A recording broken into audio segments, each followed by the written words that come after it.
Disney's Wreck-It Ralph was a veritable Easter egg extravaganza for video game nerds, especially those that spent half their lives in the arcade during the 80s and 90s. Here's a look at some of the things in the film only adults will have noticed. There's a lot going on with the two policeman characters introduced in the Sugar Rush realm.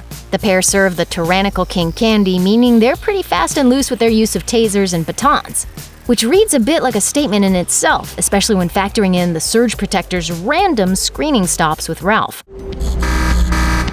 Step aside, sir. Random security check. Random my behind. You always stop me. I'm just a Surge Protector doing my job, sir. Not to mention their motto is to heat and serve, which is pretty close to the usual law enforcement credo of to protect and serve. On a lighter note, they're also shaped like a donut and an eclair, and our name Winchell and Duncan as an homage to Winchell's Donut House and Dunkin' Donuts. To children, they may seem like any other of the personified edibles running around the game, but their parents are sure to get a chuckle out of this somewhat unsubtle play on the whole cops like donuts stereotype. Generation Zers might be inclined to fixate on some of the more contemporary references scattered about the screen in Wreck-It Ralph, things like Dance Dance Revolution, Bowser from Super Mario Bros., and the Halo-esque soldiers riffed on in Hero's Duty. But there are some background characters with much longer histories. Frogger, Street Fighter, and Sonic the Hedgehog are probably still mainstream enough to ring a bell for most people. Some of the more obscure characters in the film, however, include Tapper's bow-tie-wearing bartender and Q*bert.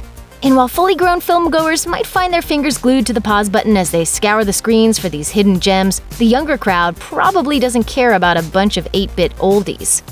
Even the most obvious game reference of all in Wreck-It Ralph could be easily missed by anyone who wasn't around for the glory days of the earliest arcade systems. Fix-It Felix is purely a cinematic creation, but was undoubtedly inspired by Donkey Kong, which debuted in 1981 on an arcade machine that also featured the debut of Jumpman, otherwise known as Mario. Donkey Kong as a character will still be familiar to today's device-wielding whippersnappers since he appears in modern games like Mario Kart and Super Smash Bros., so it's probably not too surprising that his hulking size, brute strength, and general oafishness inspired a lot of Ralph's physical and personality traits. It's Fix-It Felix's mission and playstyle that really bears a striking resemblance to the old Donkey Kong, though.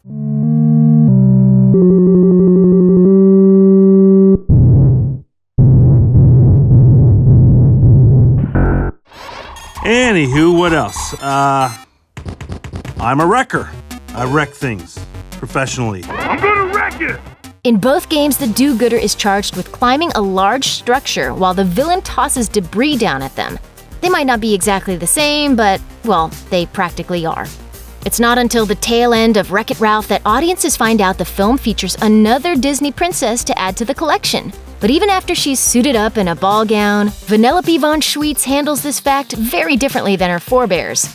Sure, there are a few theoretical similarities to the princesses of old. She's been deprived of her title by an evildoer, gets bullied by a bunch of mean girls, and is frequently told that her eccentricities, in this case, glitches, are troublesome. So far, so Disney princess. Unlike her peers, however, Vanellope has no interest in wearing the crown. I was here, I was there, I was glitching through the walls. I'm not giving that up. For the most part, there's nothing stereotypically princessy about her. She's feisty, resourceful, determined, and has absolutely no interest in living a prim life of privilege. Not only that, but there's nary a love interest in sight either. And while Ralph does help her fulfill her dream of earning a spot in the big race, she does a lot of the legwork herself. The Diet Coke and Mentos geyser gag that saves the day in Wreck-It Ralph is based on a real trend that became big in the mid-aughts after an on-air demonstration of the effect went viral, subsequently inspiring an episode of Mythbusters. For those who grew up ahead of the internet age, though, there was a much earlier version of the messy at-home experiment that everyone just had to try. Way back when, it was the wintergreen-flavored lifesavers that kids would drop into their soda bottles to set off a massive liquid eruption. That was just one of the many food item combination challenges that would get around by word of mouth in the 90s. So while the candy soda combo trick in Wreck-It Ralph may be a convenient plot device that kids can shrug their shoulders at, the older crowd might just get a tinge of nostalgia after seeing it come into use.